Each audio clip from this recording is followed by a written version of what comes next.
jërë ngeen jëf fan la Ousmane Sonko toll tontu li mi ngi ci xët mu njëkk journal Les Échos ubbil yéenekaay bi xamal nañu ne li tax ba ñu dindee mbalaanum kiirlaay Ousmane Sonko keroog àjjuma ci assemblée nationale boobee ba léegi déggaatuñu ci dara moo di juge bi huitième cabinet bi yore dossier bi jotagul këyit wu koy firndeel ne assemblée nationale dindi na immunité parlementaire bu Ousmane Sonko te li fekk jotul loolee du mën a convoquer Ousmane Sonko loolee nag mu di leetar bi te siis bi avancé journal bi nee nañu tey jii ca la ko assemblée nationale war a jébbal ministère de la justice moom it mu jottali ko juge d'instruction bu huitième cabinet bi bu ca jotee ca lay soog a mën a convoquer Ousmane Sonko source nañu moom jiital parti Pastef gi di Ousmane Sonko ak li mu wax ne fenn la demul loolee bu ca delluwul gannaaw bu ñu ko tegee loxo bu boobaa yëf yi du sedd ci moom ndax kaso la ñu koy yóbbu dañu koy mandat dépôt directement Le Quotidien nañu coowal Ousmane Sonko ak Adji Sarr am na benn policier ak benn gendarme bu ñu ci jàpp ba jébbal leen brigade prévôtale li ñu leen di tuumal moo di nee nañu dañoo nekk ci biir gendarmerie ak ci biir police bi di fa jëlee xibaar di jox Ousmane Sonko bu weesoo ñooñee ñu tuumal ba tëye leen Le Quotidien nee nañu am na yeneen i policiers yoo xam ne ñoo ngi leen di surveiller libération nañu jàpp gi ñuy jàpp ñuy jàppal tànk Ousmane Sonko yëf yaa ngay gën di law di gën di wéy ndax ci diggante àjjuma ak samedi bii weesoo jàpp nañu ci ñoom lu mat ñeent fukk ak juróom-ñaar ba ñëw nga ña garde à vue am na ci ñoom ay étudiants ab chef d'entreprise ay délégué médical professeur français ay agent yuy liggéey ca Sénélec ba ci ay commerçant jàngalekat bii di Dame Mbodj libération nee nañu moom it jàpp nañu ko moom ak Abdou Karim Gueye xurum xaq ñi ngi leen teg loxo keroog samedi ci place de l'Indépendance ci manifester yu coalition du peuple organisé woon ci amuñu ci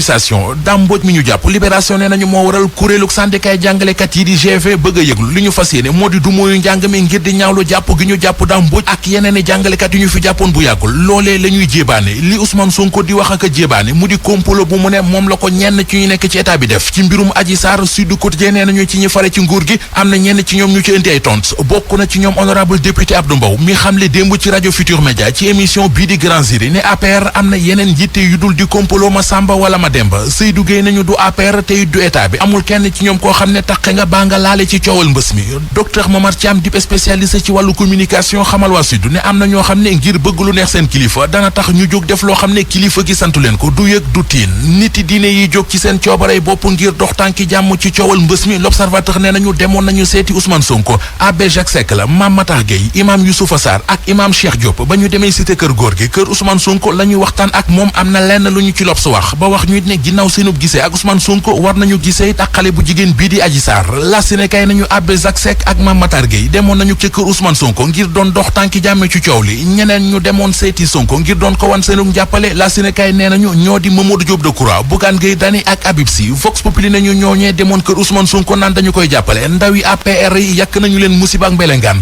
muy Aïda Mbodj di Diop Decroix ba ci Alaaji Malick Gakou jeune républicain yi mu di waa COJER ak ñu àndal nee na ñooñee ñëpp li ñuy def jëfi fumiste la Seydou Gueye ne ci xët mu njëkku li quotidien mbiri Adji Sarr ak Ousmane Sonko li ci war ñëpp moo di bàyyi yoon di justice mu réglé ko ñàkk di vaccin yi Sénégal doon réglé ci initiative COVAX Soleil national nee nañu léegi tey suñu réew di Sénégal jot ca wàllam ne Sénégal yi yegsi nañu démb ba ñu teg leen ci loxoy ministre de la santé Abdoulaye Diouf Sarr àllarba ji di ñëw nag te la ñuy jot lu toll ci 324 000 doses vaccin yu AstraZeneca. ju ñaaw la ba fa ñaaw yam mbiri Ousmane Sonko ak kuréel ak këri diine yi taxaw ngir ak jàmm ak dal ci penc mi muy kuréel gu ñu duppee collectif des religieux pour la préservation de la paix civile ñu ngi ca dox tànk jàmm ya bokk na ci ñoom abbé Jacques Seck ak Mame Matar Gueye daje na nag njiital Pastef njeextal wayu bés bi am yaakaar dajeek soxna Sidi Adji Sarr ngir ñu ne ak dal du danoo am yéene dugal seen loxo ci mbiri yoon ak yeneen wàllu ko yoon SAEMS di syndicat autonome d'enseignants moyen secondaire ñoo yëglu rafetlu wunu benn yoon jàppee gi fu ne ñeeli jàngalekat lu jëm ci mbiri Ousmane Sonko daal di nañ ca interpellé daal di ca jokkoog ministre bi ñu dénk biir réew meek l'armée gi ngir teewaatee gi daal di dakk leneen ci xibaar ñeel mbootaayu commerçant industriel yu Sénégal ACIS bu nu sañoon dogal yi nu jël jëm ci tëj marché yi waxtu yenn yeeg lu ci mel ni bëccëg genn gi ñu daal di ko yëkkiwaat tere yooyu ndax dafa gàllankoor bu baax seeni yëngu ACIS xamle ko jamono yu ñu doon amal ay tànki nemmeeku ak ñaaxee ci jàngoro coronavirus na ko noonam cëddale ñeel mbiri masque ak yeneen ci technique bi Abdoulaye Diop.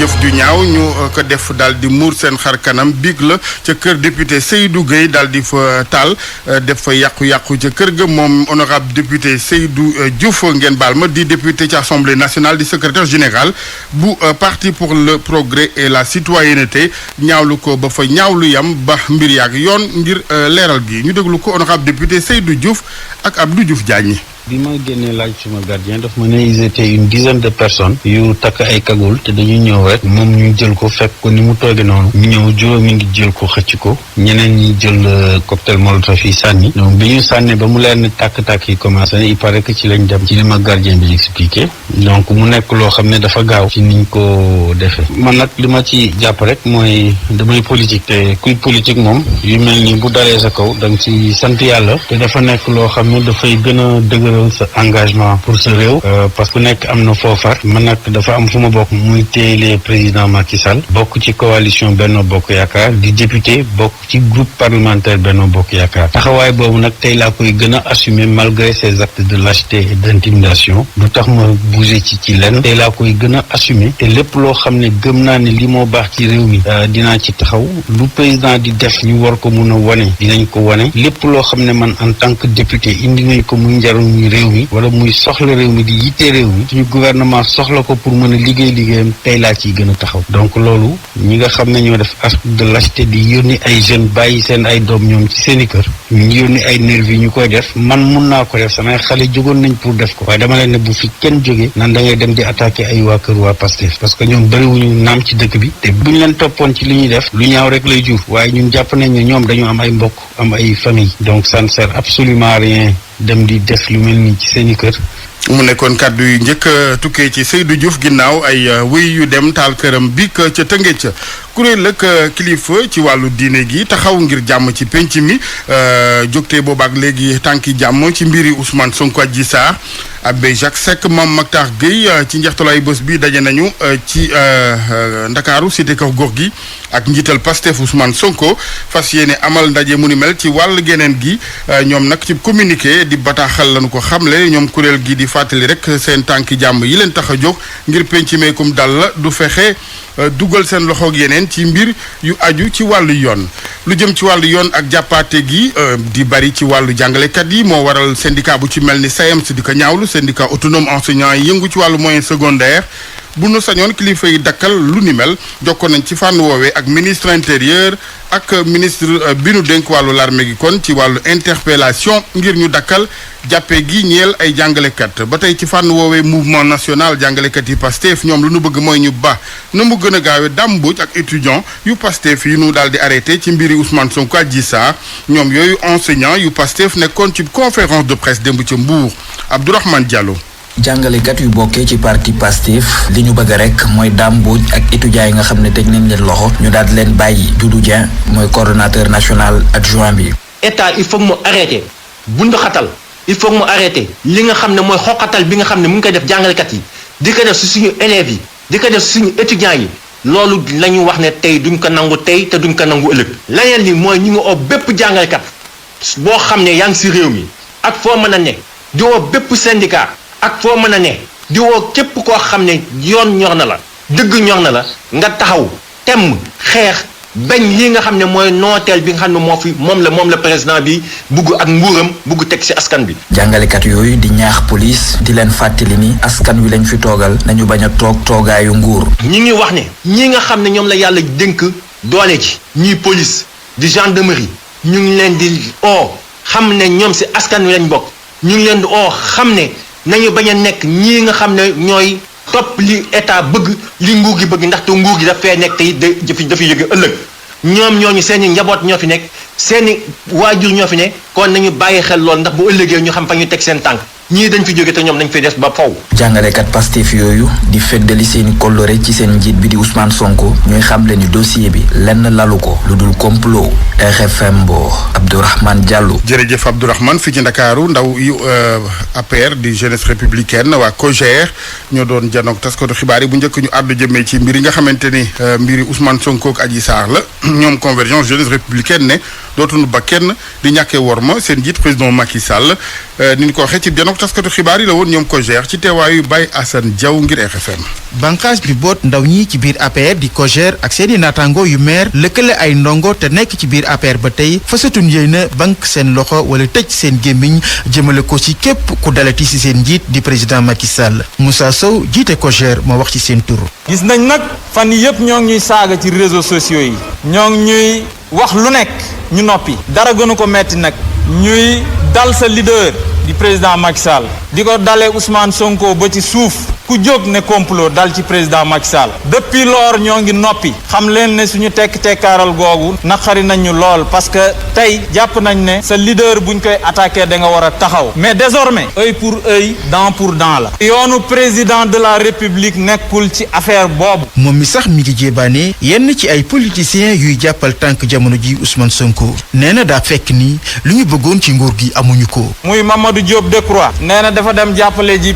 Ousmane Sonko barki démb la fi taxaw ne ñun pouvoir bi nañ ko jox xaalis mu démonter Ousmane Sonko ñun ñoo bañ ki nga xamante ne mooy Aïda Mbodj fii la taxaw ne Ousmane Sonko motu ko xëy motu ko gont buñ ko dugalee ci système bi mu démontel ñu ko ñun ñoo bañ parce que jàpp nañ ne Sénégal ñun ñëpp ñoo ko bokk Malick Gakou bu jógee dem jàppale Ousmane Sonko c'est parce que li mu bëggoon amagu ko lu mu bëggoon mooy intégrer li nga xamante ne mooy le cabinet du président de la République. yi leen ndaw ñi ngi ñaan nguur gi ñu topp li njort ne daa dox ci diggante kii di Ousmane Sonko ak Adji Sarr ba mu leer tam teg ci aar askan wi ak seen alal. Baye Assane jërëjëf coordonnateur COJER Moussa Sow ci weneen wàll moom jàpp ne Alaaji Malick Gakou leader grand parti buy soutenir Ousmane Sonko daa fekk ne amul boobaak léegi yéeneem ci ne ci weti président Sall ak ndombay tànk wax na it ci li nga xamante ni mooy wàllug kilifa yeneen yi dem taxawee ci weti waa PASTEF di lu coordonnateur bu jeune grand parti ñaawlu ba fa ñaawlu yam Mor Diaw Abdoulaye bu mu ne teew ñu déglu ko moom bokk ci jeune yu grand parti bu Alaaji Malick Gakou Mor Diaw ñu teewlu ko ak Salif Sow. waxi Moussa Sow yi du wax yu tegu fenn la li mu wax dara amu ci li mu ci jublu nag mooy divertir ñu fexe ba ñu nekk fii di werante jàppal Malick Gakou bàyyil Macky Sall fàtte li essentiel bi mooy tey jii li xew ci réew mi li xew ci réew mi nag mooy le président Ousmane Sonko mii ñu bëgg a noot ay droit am noot ko fexe ba dellu démocratie bi dellu ginnaaw damay fàttali ne président Malick Gakou moom moo démissionné ci gouvernement librement te tey jii xalaatul benn yoon delluwaat ci gouvernement ñun grand parti du ñu nangu ñuy delloo démocratie ginnaaw du ñu nangu ñuy noot askan wi du ñu ko nangu président Malick Gakou du ko nangu te bien évidemment dina taxaw ci kanam jiite xeex boobu ànd ak ay ndawam ànd ak ay jigéenam ànd ak ay cadre am bu weesoo loolu aussi président Malick Gakou du mës a bàyyi président Ousmane Sonko ci xeex bii nga xam ne nii mi ngi koy xeex parce que ñun position de principe lañ yàgg amee nañ ko ci kaawu Khalifa Sall amee ko ci kaawu Karim Wade tey jii dañ koy amee waat ci kaawu Ousmane Sonko tant que ñi ngi fi tant que ñi ngi grand parti dinañ continuer di xeex pour que démocratie bi taxaw fii ci Sénégal pour que aussi nit ñi ñu sàmmook seen i ak seen i yelleef. mu nekkoon Mor Diaw bu jeunesse grand parti bu Alaaji Malick Gakou ñeneen ne ay kilifa waa COJER tudd ci seen conférence de presse démb ku ci mel ni Mamadou Diop Decroix ak soxna Aïda Mbodj RFM fexe jokkoo ak ñoom antuwul RFM juróom-ñetti waxtu tegal fukki minute ak benn. pour man RFM mooy rajo bi gaaw ci xibaar yu wóor. RFM xibaar yu wóor te wóor. association commerçant industriel du Sénégal ACIS ñooy sàkku dogal yi jëm ci wàllu tëj marché yenn ci Sénégal waxtu yenn yeeg bëccëg yenn yi ak yëkki am ci ginnaaw ba nu jàppee ne daal dafa sooxeel lool seen doxin ñoom jaaykat yi ci marché yooyu bureau bu ACIS nekkoon ci campagne sensibilisation jëm ci ceddalay masque ci marché bu ci mel ni Thiaroye ak banlieue Ndakaaru Mamadou Sarr lañu ci déglu bu ACIS.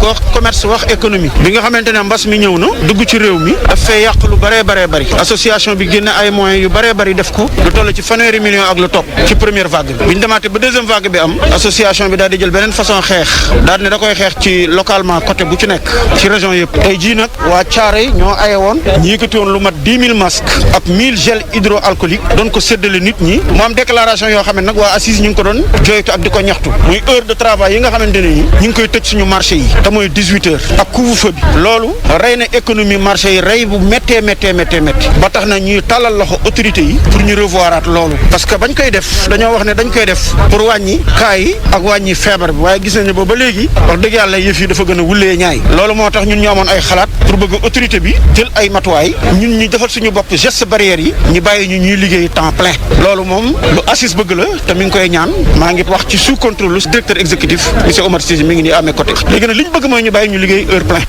ñu waxtaanee wàllu yoon ak mbiram trafic faux billets maanaam xaalis bu bon ak it mercure ba nga xamante ni moom la ñooñee di yëngu ci wàllu defarum xaalis bu bon boobee di defaree koppar yooyu am na ci nag ñu ca police teg loxo diggante Malika Thiaroye yi bokk na ci ñoom mbër mu siiw ñu ne que bébé Saloum leeral li ndongo kaa brigade bu gendarmerie bu Kër Massar daal dee defati mbir samedi ñaar fukki fan ak juróom-ñaar ci weeru février gi nu wees ci booru 6 heures ci ngoon alkaati yi daal dee tas nag ab réseau de trafiquants de mercure mu doon produit bi nga xamante ni mënta ñàkk nag ci bu ñuy defar lii di faux billet de banque juróom-ñaar ci ay nit mu bokk ci mbër mi di Bébé Saloum ñu daal di leen di teg loxo ca Malika mercure bi nag ñi ko indi woon ak oto bi ñu yaboon daal dinañ leen di teg loxo bu ñu sukkandikoo ci sunu source élément yu commandant Abdoul Aziz Kandji daal di jëfandikoo ay technique d'infiltration ak filature ngir teg loxo defkatu ñaawteef yi lu ko jiitu nag ci aljuma ji ñaar fukki fan ak juróom benn ci weeru février fekk nag gendarme yi defoon geneen ko mbir ñu daal dee teg loxo ñaari trafiquant faux billets ci booru nag maquette bu Caaroy ñoom gendarme yi bi ñuy def intervention bi ñu nangu si ñoom nag lu yemook million ak ñaar téeméeri junni ci sunuy koppar ci ay faux billets ñoom ñi ñëpp nag ñu daal dee teg loxo ci diirug ñaari fan ña nga ca garde à vue ca gendarmerie bu Kër Massar alkaati ya fa ne ba léegi nag di wéylee l'enquête bi ndonga ka Kër Massar rajo Futur Média. jërëjëf ndongo conférence de presse di ab janook taskatu xibaar yi bu jëwriñ ji nu dénk wàllu environnement di amal tey jile Abdou Karim Sall lanu ci waxtaanee muy décret yoo xamante ne ay dogal la tukkee ci njiitu réew mi jëm ci wàllu classé ak yenn ci forêt di àll di Sénégal RFM juróom-ñetti waxtu tegal fukki minute ak ñett.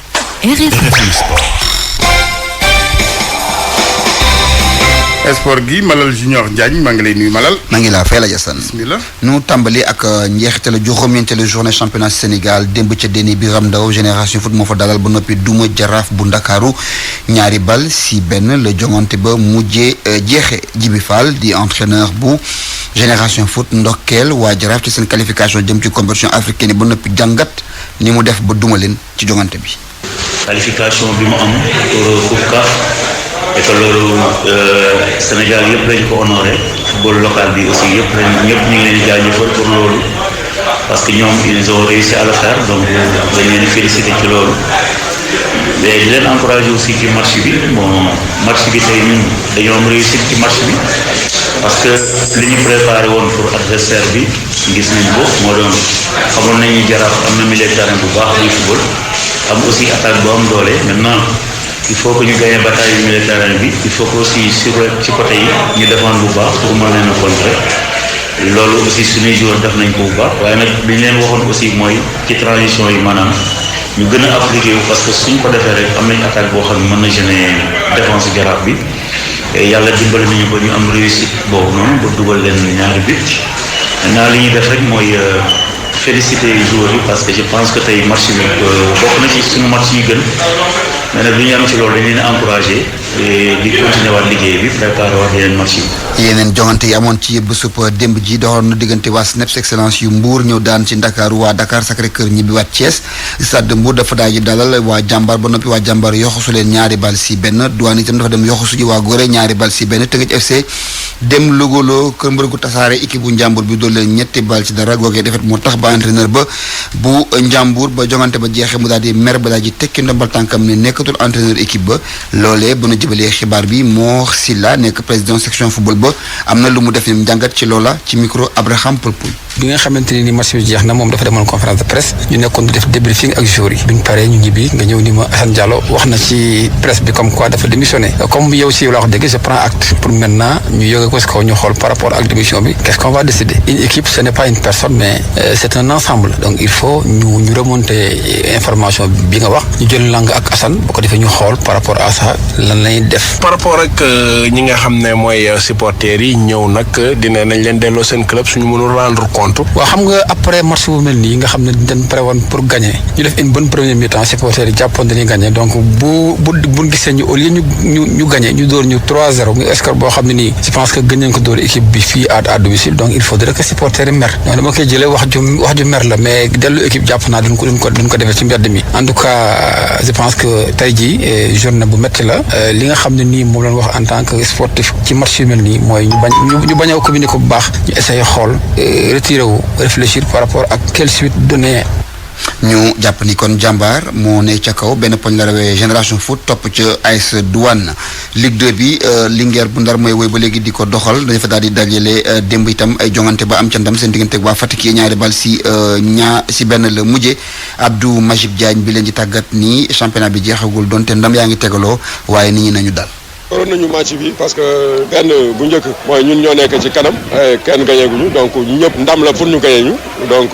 muy benn ñaar Fatick comme ñun dafa am ambition pour yéeg donc xamoon nañ ni match bi du yomb donc préparé woon nañu loolu ci bi ñu dugalee ñu égaliser ñu ni mi-temps bi daal il faut ñu am ñetti poñ yi ndax boo xoolee match démb yi ñi ñu xëccoo dañu nul donc ñu ni woon dañuy def tout pour gagner match bi tey donc si loolu ñu changé def défense ñett yokk attaque bi si yokk boobu ñu dugal deuxième bi muy synonyme victoire donc xale yi adhéré nañu du ma def lu dul di leen ndokkeel encore waaw ñuy dawaat Fatick bi incha allah beneen équipe bi donc ñu def lu dul préparé comme ni ma koy waxee rek fekk semaine bi aftalu victoire bi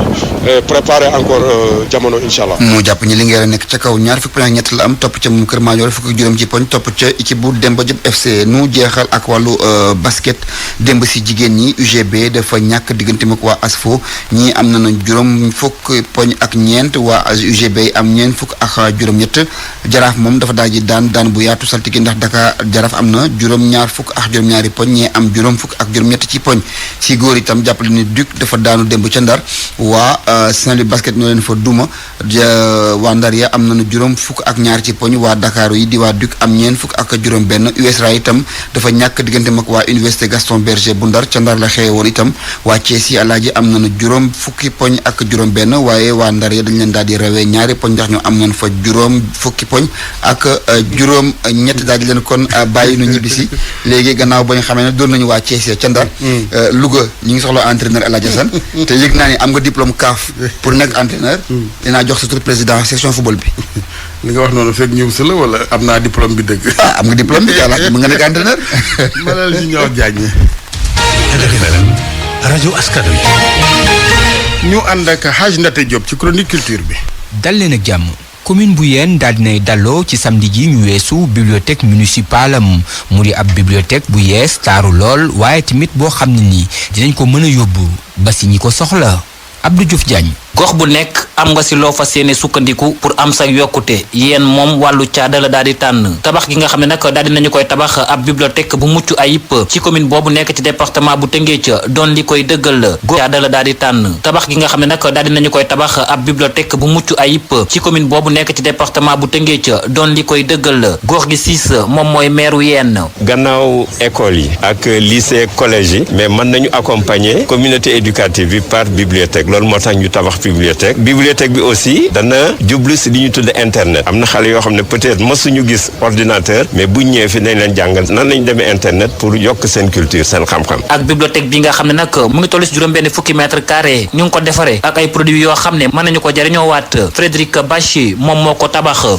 tous les produits li ñu ko liggéey nag dafa méngoo ak jamono amul dara loo xam ne nag daal ay produits chimiques la moo xam muy ci biir bâtiment bi moo xam muy ci biti te it sax mën nañ di ci am courant boo xam ne ci lay jógee liggéeyin wi daal liggéey wu mucc ayib la te it moo méngoo ak fi jamono ji tollu léegi. tout est recyclable. ngir nag fexe ba ndaw ñi di liifantu ay pexe nag daal di nañu koy jël bu ñu sukkandikoo ci Mbaye Thiam nekk jàngalekat ci wàllu bibliothèque ca université Cheikh Anta Diop. dañuy nag inventé suñu technique bopp par exemple élèves yi au lieu ñu xaar ñuy ñëw ñu wut ay cantine dem ci l'école yi di leen jox téere yi sur place fekk leen fa naan leen ku nekk yow lan nga jàng ak noo ko jàngee loo ci gis loolu mën na leen motiver ba léegi si biir ñu nekk ay lecteurs bu tàngoor amee nga xam ne xale yi ci plage bi la ñuy yendu bu ñu sëmboo ba yàgg ñu génn soo leen fa fekkee ak say cantine fexe ba ku nekk nga abal ko téere mu liir ko balaa jëm. bi ñuy daloo nag bibliothèque municipale bu Yène boobile ñu bëri ñoo xam ne dañu leen ràññee ci wàllu caada daal di nañu koy fekkee bokk na ci ñoom ki nga xam ne mooy Gérard Géné ak ki nga xam ne moom mooy Amadou Lamine Sall. littérature di wàllum bind sous le voile du bonheur téere boobu nga xam ni docteur Farida Atouassi moom moo ko bind daal di nañ koy lancé bërki démb ca diwaanu Thiès cérémonie de dédicace bi mi ngi doon